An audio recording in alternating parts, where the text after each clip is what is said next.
So if your team wants to promote or reshare PT social media, absolutely. There's no problem with that.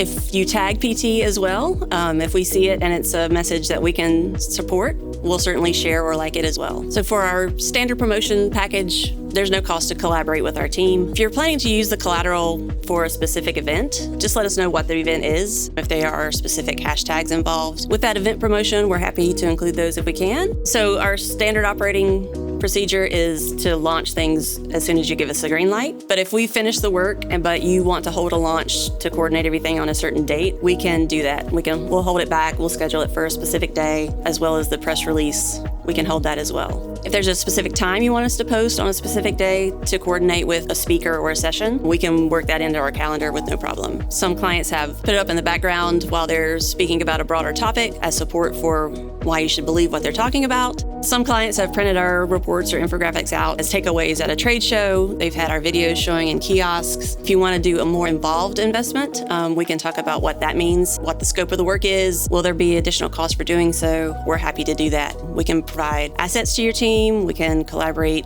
efforts. Just talk to us and we'll see what we can do. The ways in which clients can use our collateral is up to your imagination.